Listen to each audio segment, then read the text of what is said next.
안녕하십니까? 네. 안녕이라는 한자는 편안할 안자, 영자도 물론 같은 뜻을 가지고 있는 단어인데요. 편안하다. 뭐가 편안해야 우리가 안녕하다고 할 수 있을까요? 두루두루 다, 전부 다요. 어, 이렇게 마음도 물론 편안해야 되고, 그러려면 자식도 속썩이지 말아야 되고, 남편도 그냥 착실하게 아침에 나갔다가 저녁에 들어와야 되고, 몸도 건강해야 편안하죠. 그러려면은 이렇게 소화도 잘 돼야 되고요. 이게 음식을 씹을 때 치아가 말썽이면 이것처럼 안녕하지 못한 일이 없더라고요. 그래서 히브리어의 샬롬이라는 말은 우리말로 번역하기를 평안이라고 하는데 사실은 안녕이라고 번역하는 게 어쩌면 더 본뜻에 가까운지도 모르겠다는 생각이 듭니다. 우리는 신앙생활을 하면서 이렇게 안녕을 기대하고 바랍니다. 하나님께서 예수님을 믿는 우리들에게 복을 주셔서 그렇게 우리들의 삶이 두루두루 안녕한 복을 받기를 간절히 바라죠. 그래서 여러분은 안녕하십니까?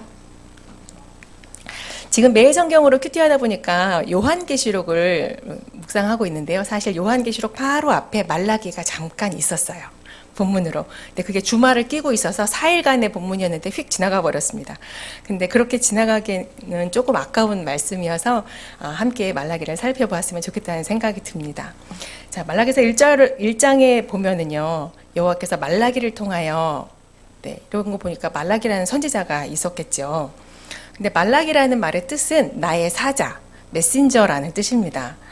그래서 보통의 소예언서에는 서두에 저자를 소개할 때에 족보와 함께 나오든지 아니면 예언자 누구 선지자 아무개 이렇게 소개합니다. 그런데 여기에는 보시다시피 그런 말이 없어요. 그래서 말라기라는 이름의 선지자라기보다는 그냥 보냄을 받은 자라는 고유 명사화해서 쓴 말이 아니냐라는 사람도 있습니다. 어쨌든 이 말라기를 시대적인 배경이 어떤 시대인가를 짐작할 수 있는 말이 있는데요. 1장 8절에 보면 1장 8절에 보시면 쭉 후반부에 읽다가 보면 너희 총독에게 드려보라. 그가 너를 기뻐하겠으며 너를 받아주겠느냐. 이렇게 총독이라는 말이 나오죠. 그리고 그 앞에 8절 그 앞에 보면은요. 너희가 눈먼 희생 제물을 바치는 것이 이런 걸 보면 제사를 드리고 있는 때예요. 총독은 페르시아 제국에서 지역에 파견한 지휘관을 총독이라고 불렀으니까 이 시대적인 배경은 페르시아인 거라는 걸 추측할 수 있고요. 또 희생제물이라는 거 보니까 제사가 드려졌어요. 제사가 드려졌다는 것은 성전을 건축했다는 뜻이겠죠. 그러니까 이스라엘 백성들이 포로기에서 돌아와서 성전을 건축하고 난 후에 쓰여진 글인 것 같습니다. 자, 보세요. 이스라엘이 망했잖아요. 그래서 다 포로로 끌려갔었어요. 그리고 한참 지난 후에 다시 하나님께서 고향으로 돌아오게 해주셨어요. 그리고 거기다가 성전도 지었어요. 비록 예전에 그 법궤의 영광은 없지만 다시 제사가 드려지기 시작했습니다. 그렇다면 이스라엘 백성들 무슨 생각이 들까요? 상상력을 발동해 보세요. 오케이, 이제 됐어. 성전만 완공되면 학개와 스가랴 선지자가 말했던 그 과거 이스라엘의 영광이 회복될 거야.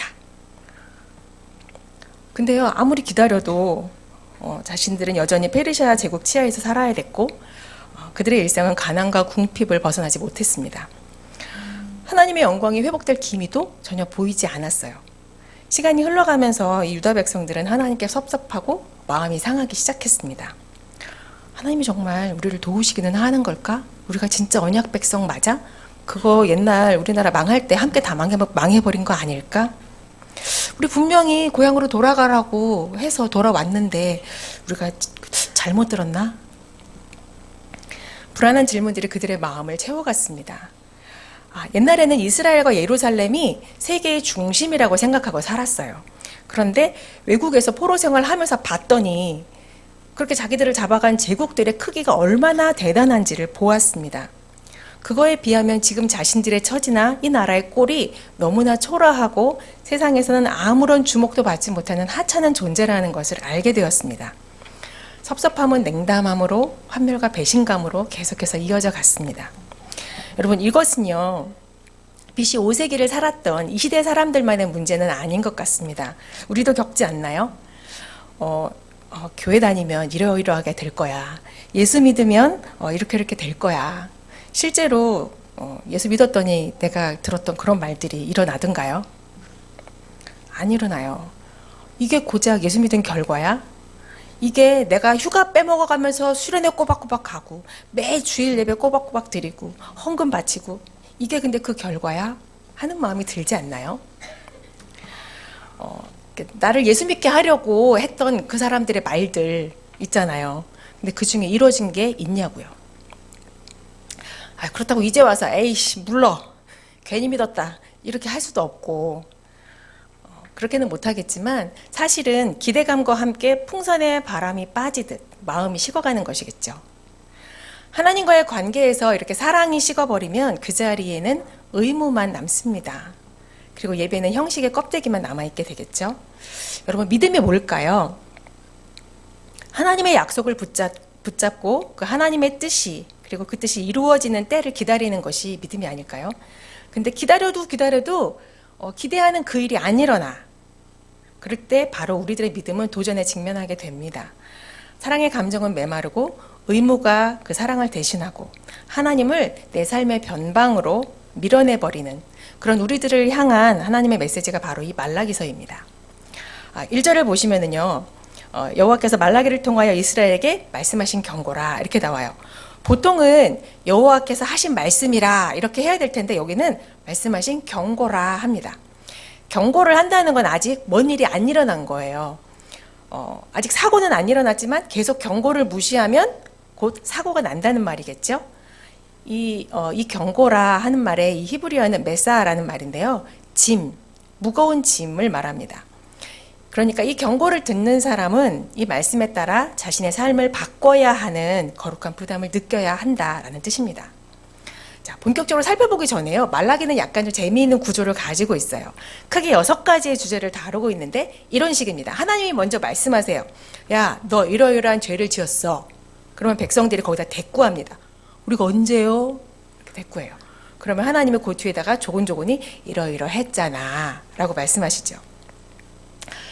평상시에 나는 전혀 문제 없어. 이 정도면 괜찮지 않나? 이렇게 생각하고 살고 있는데 하나님 보시기에는 전혀 다른 기준이 적용된다는 것을 비로소 깨닫게 되는 거죠.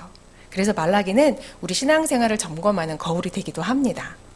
다시 본문으로 돌아가서 2절을 보시면은요. 여호와께서 이르시되 내가 너희를 사랑하였노라 이렇게 말씀하십니다. 그러나 너희는 이르기를 주께서 어떻게 우리를 사랑하셨나이까 하는도다. 자, 보세요. 주께서 우리를 어떻게 사랑하셨나이까? 이건 방법을 묻는 게 아니고요. 이런 거예요. 내가 너희를 사랑하였노라 했는데 대체 어떻게 사랑했는데? 이런 거예요. 난 사랑받은 적이 없는 것 같은데요.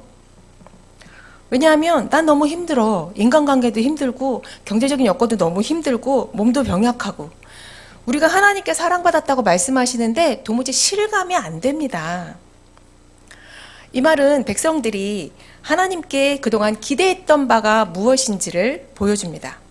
뭘 기대했을까요? 고통당하지 않고 풍요롭고 지배당하는 대신 내가 지배하는 위치에 서 있는 거, 소위 말하는 성공. 그런 것이 하나님의 사랑을 받는 증거라고 생각하는 것입니다. 요한 3서에도 우리 잘 말하잖아요. 그런 거. 내 영혼이 잘된 같이 내가 범사에 잘되고 강건하기를. 그거 하잖아요. 축복하잖아요.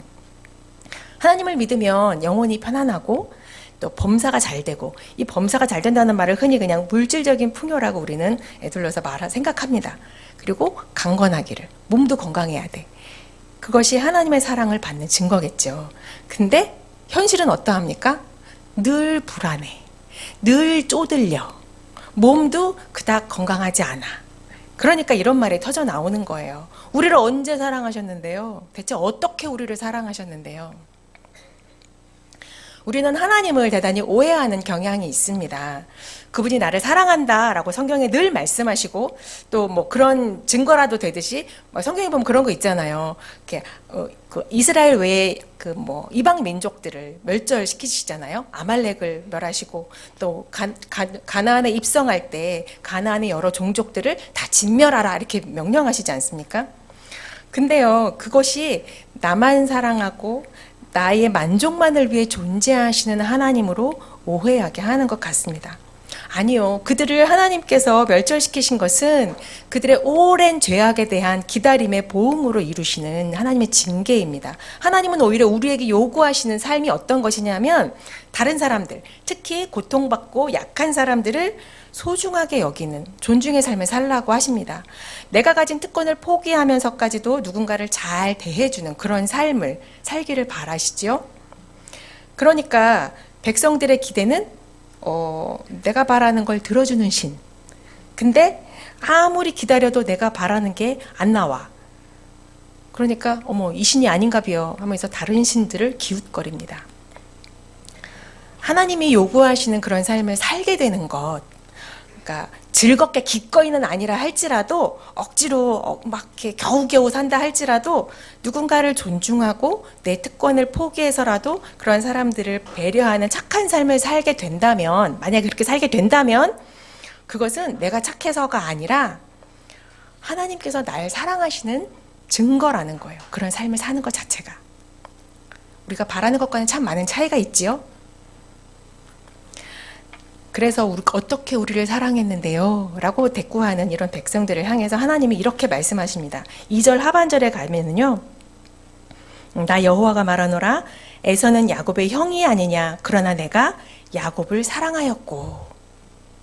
네, 우리가 잘 아는 에서와 야곱 이야기를 들어서 하나님께서 내가 너희를 이렇게 사랑했어 봐봐 설명하시는 거예요. 야곱을 잘 아시죠? 형의 발 뒤꿈치를 잡고 나온 자예요. 태생적으로 남의 발목 잡고 속이고 약간 얄미운 캐릭터예요. 근데 하나님은 이 야곱을 사랑했어요. 에서는 대체 뭔 죄야? 네, 3절에 에서는 미워하였으며 이렇게 나오죠. 에서가 대체 뭔 짓을 했다고? 자, 에서의 산들과 산업을 황폐하게 했다라고 말씀하십니다. 이거는요, 에서가 사는 지역 자체가 되게 척박한 땅이었어요. 그래서 그런 척박함을 이런 식으로 표현하는 것입니다. 여기서 말하는 에서를 미워했다, 야곱을 사랑했다 이런 말들은 감정에 대한 말이 아니라 일종의 수사법입니다. 사실은 하나님이 에서를 복을 주셨죠. 그도 큰 민족을 이루고 경제적으로 부를 누리게 해주셨습니다. 이것은 하나님의 선택의 신비를 표현하기 위해서 극단화해서 비유적으로 말하는 것입니다. 사실 솔직히 말하면 에서가 사실은 인간적으로 더 매력이 있어요.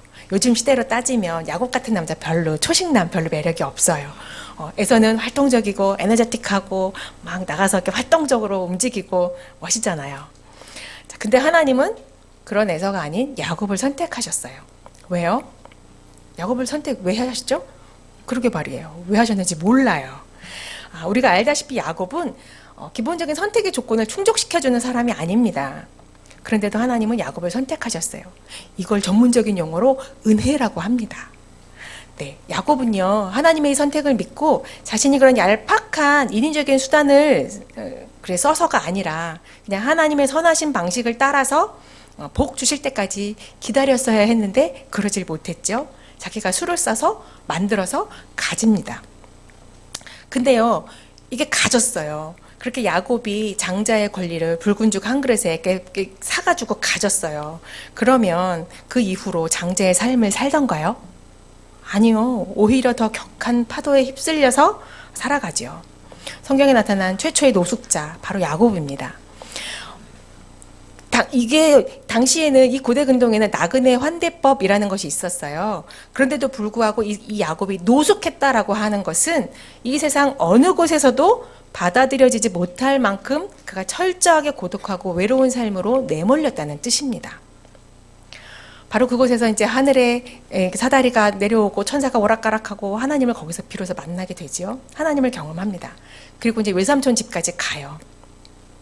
속이는 자였던 이 야곱이 거기서 속임을 당하지요. 자기보다 더 센 놈을 만납니다. 그리고는 원치 않게도 4명의 아내를 두게 돼요. 생각해 보세요. 가정이 평안했을까요? 절대 안 그랬을 겁니다. 먼 훗날 이런 파란만장한 삶을 살았던 야곱이 죽음을 앞두고 유언을 남깁니다. 요셉을 향해서 축복을 하며 유언을 남길 때 이런 고백을 합니다.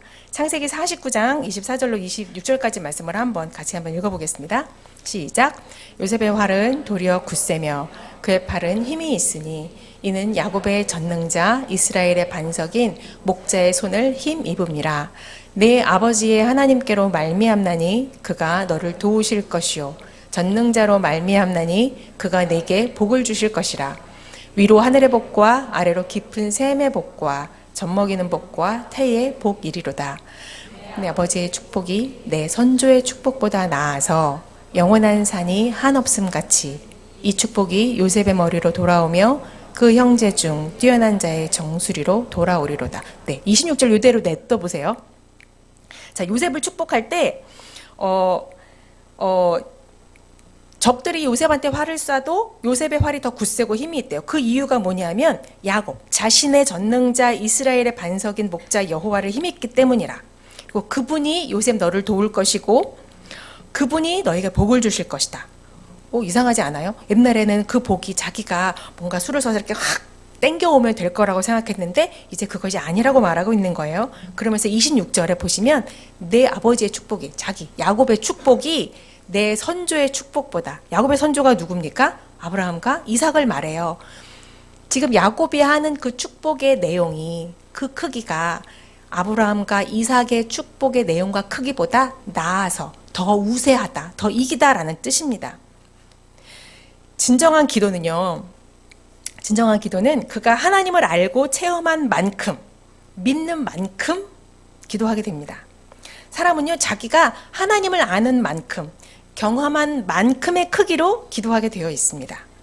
지금 야곱의 기도는요, 과거 창세기 28장에서 만났던 그 하나님, 그때 했던 고백과는 지금 비교도 되지 않는 것을 말하고 있는 것입니다. 그때는 하나님을 잘 알지도 못했어요.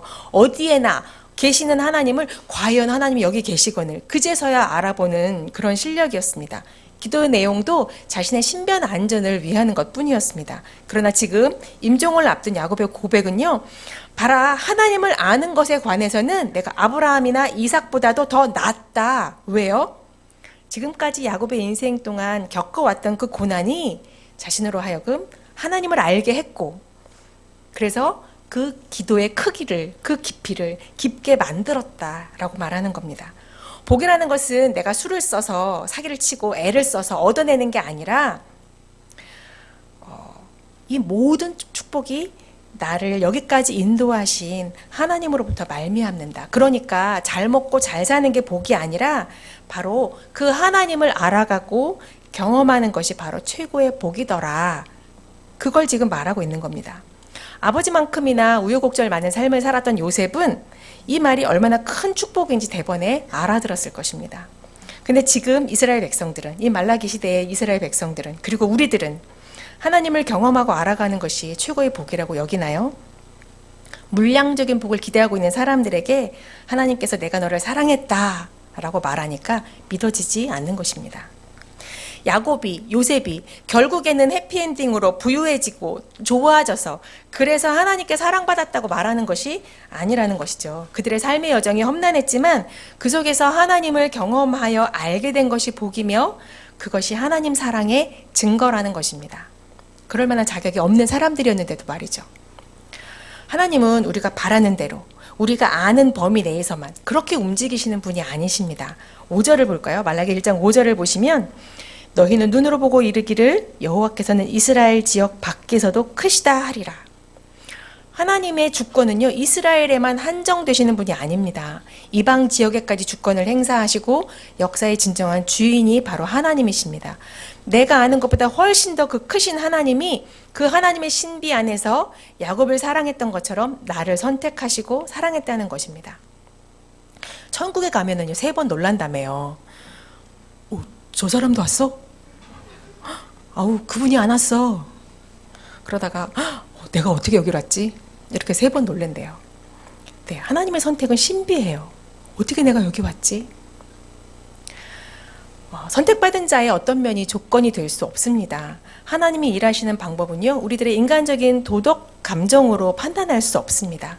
그래서 우리가 잠시 실패했다고 해서, 그리고 그 실패의 여파가 내 삶의 곳곳에 막 큰 물결을 일으켜도 그것을 겪게 하시는 이유는 그것을 통해 배우기를 원하시는 것이겠죠.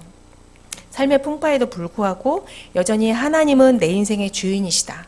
그분의 사랑은 한낱 이런 실패 따위로 평가할 수 없는 영원한 것이다 라고 우리 입술로 선언하기를 바라시는 것입니다. 그래서 우리가 때로 도대체 어떻게 우리를 사랑하셨는데요? 라고 할 때에도 하나님의 사랑은 여전히 계속되고 있다고 믿을 수 있는 것입니다. 자, 근데 이스라엘 백성들에게 하실 말씀이 이것만은 아니었던 것 같아요. 자, 두 번째 주제로 넘어가서 또 하나님이 물으십니다. 6절을 가보시면은요. 6절 한번 같이 읽어볼까요? 시작.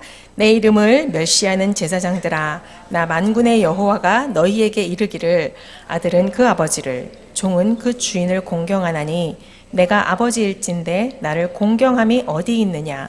내가 주인일진데 나를 두려워함이 어디 있느냐 하나 너희는 이르기를 우리가 어떻게 주의 이름을 멸시하였나이까 하는도다. 아멘. 자, 묻습니다. 이스라엘 백성들에게. 나를 공경함이 어디 있느냐? 나를 두려워함이 어디 있느냐? 이스라엘 백성들이 뭐라 그럴까요? 우리가 언제요? 아우, 어떻게 주님을 멸시해요? 아우, 택도 없어요. 자, 근데요, 이 1장 6절 시작하는 말에 되게 참 재미있는 표현이 있습니다. 내 이름을 멸시하는, 이 말이 어디 붙어 있느냐면 제사장들을 지칭하는 말 앞에 붙어 있습니다. 사실 여러분, 제사장 그러면 가장 하나님을 높여드리고 제사를 집례하는 사람들이잖아요. 근데 그들이 어떻게 하나님의 이름을 멸시하는 이라는 형용사를 갖다 붙일 수 있을까요? 굉장한 모순이고 이거는 단 문장 자체가 성립되지 않는 말입니다. 그런데도 하나님은 이렇게 부르고 계시는 것이죠. 그러면서 곧이어 아버지와 아들, 주인과 종의 관계를 예로 들어서 이들의 죄를 지적하십니다. 본래 아버지와 아들 사이, 주인과 종의 사이 이 관계에는 공경 또는 두려움, 경외심이라고 하는 이것이 있어야만 아름다운 관계이지요. 공경이란 어떤 학자가 이렇게 표현을 했습니다. 공경이란 과거를 기억하되 하나님께서 다 이루셨습니다. 하나님 덕분입니다. 라고 과거를 기억하고 현재는 그분과의 사랑의 관계에서 살며 과거에 그랬던 하나님, 현재를 그분과 사랑의 관계에서 살기 때문에 미래를 생각할 때 참 불확실하고 두려움 가득한 그 미래를 볼 때에 하나님이 그랬던 하나님이 나와 여전히 함께 하실 것을 믿기 때문에 나에게 열어주실 미래가 기대가 된다 라고 하는 것입니다. 과거는 하나님의 은혜를 기억하고 현재는 그분과의 사랑의 관계 속에 살며 미래를 기대하는 것, 이것이 공경이라는 겁니다. 히브리어의 카보드라는 말인데요. 이것은 영광이라는 뜻도 가지고 있습니다. 그러니까 공경하지 않는 것은 곧 하나님께 영광을 돌리지 않는 것이 됩니다. 하나님은요, 이웃을 대하는 우리들의 태도를 통해서도 영광 받기도 하시고 멸시를 받기도 하십니다. 우리 잠언 14장 31절을 한번 보실까요? 시작. 가난한 사람을 학대하는 자는 그를 지으신 이를 멸시하는 이요 궁핍한 사람을 불쌍히 여기는 자는 주를 공경하는 자니라. 네. 하나님을 멸시한다는 것은 하나님이 우리와 똑같이 귀한 존재로 지으신 자를 함부로 대할 때 하나님은 그것을 당신을 향한 멸시로 여기신다는 것입니다. 우리 집에 있는 그 인간, 그 자식, 하나님의 형상을 닮은 귀한 존재로 지어진 그를 불쌍히 여기고 그를 존중하는 것이 하나님을 공경하는 것이 된다는 겁니다. 그래서 종교적인 행위를 열심히 한다고 그것이 영성이 아니에요. 우리의 일상에서 마주치는 그 사람을 하나님의 형상으로 대하는 것이 거룩입니다. 근데 제사장들 뭐라고 말하냐? 우리가 어떻게 주의 이름을 멸시했습니까? 우리는 이렇게 이 시스템상 주님을 멸시할 수 없는 자들이잖아요. 라고 말하는 거예요. 그들은 능숙하게 법도에 맞게 이 제사를 잘 집례했을 겁니다. 그러면서 내 할 도리 다 했고 입으로 절대 불경한 말 한 적 없습니다. 근데요, 가장 거룩한 말을 하는데 그 말이 자기를 강화하기 위한 말일 때가 참 많다는 것이죠. 이것이 소위 여호와의 이름을 망령되이 일컫는 것입니다. 자기 욕심을 차리기 위해서 해놓고 이것이 하나님의 영광을 위해서 했다 말하고 자기 뜻을 관철시키기 위해서 자기 권위로는 안 되니까 하나님의 뜻이라고 말할 때 이것이 바로 여호와를 멸시하는 것이 됩니다. 그러면서 그 여호와를 멸시하는 행위의 구체적인 예로 더러운 떡을 드리는 것, 흠 있는 희생 제물을 바치는 것을 예로 듭니다. 우리 7절과 8절 말씀을 같이 함께 읽어볼까요? 말라기 1장 7절과 8절입니다. 시작. 너희가 더러운 떡을 나의 제단에 드리고도 말하기를 우리가 어떻게 주를 더럽게 하였나이까 하는도다. 이는 너희가 여호와의 식탁은 경멸히 여길 것이라 말하기 때문이라. 만군의 여호와가 이르노라 너희가 눈먼 희생 제물을 바치는 것이 어찌 악하지 아니하며 저는 것 병든 것을 드리는 것이 어찌 악하지 아니하냐 이제 그것을 너희 총독에게 드려보라 그가 너를 기뻐하겠으며 너를 받아주겠느냐. 이것은 정성의 부족을 말하는 게 아니에요. 하나님에 대한 신뢰가 없는 행위를 말합니다. 하나님을 하나님으로 여기지 않는 행위인 것이죠. 그런 재물을 들고 오면서 마치 자기의 모든 의무를 다 했다, 내 할 도리 다 했다 하는 것처럼 말하는데 그거 총독에게 가지고 가봐. 사람도 받지 않을 것을 하나님께 가져오는 겁니다. 지금 이거는 재물에 문제가 있다는 게 아니에요. 9절을 한번 볼게요. 같이 읽습니다. 시작. 만군의 여호와가 이르노라 너희는 나 하나님께 은혜를 구하면서 우리를 불쌍히 여기소서 하여보라. 너희가 이같이 행하였으니 내가 너희 중 하나인들 받겠느냐. 네, 마지막에 보시면은요. 내가 그 예물을 하나인들 받겠느냐가 아니고요. 너희 중 하나인들 받겠느냐. 예물의 문제가 아니라 그들의 삶과 태도가 문제라고 말씀하고 있는 것입니다. 하나님께 드려야 할 공경, 마땅한 하나님과 우리 사이의 그 관계에서 있어야 할 그 마땅한 공경은 하나도 없으면서 은혜를 구하다니 그 기도를 하나님이 듣겠어? 하나님 마음은 안중에도 없으면서 주여 내 사정 아시지요? 나를 불쌍히 여겨주세요. 그러나 그런 말조차도 상투적일 수 있다는 겁니다. 말은 그렇게 하면서 자기를 비하할 마음은 조금도 없잖아요. 언제나 성경에서 말하는 예배의 타락은 예배자의 정신이 타락했음을 의미합니다. 자, 한번 상상해 보세요. 이 시대의 사람들을 상상해 보세요. 자, 예배 드릴 때가 됐어. 안 갈 수는 없어. 가긴 가야 돼. 그렇게 형식적인 예배를 드리려고 하니까 재물이 아까워.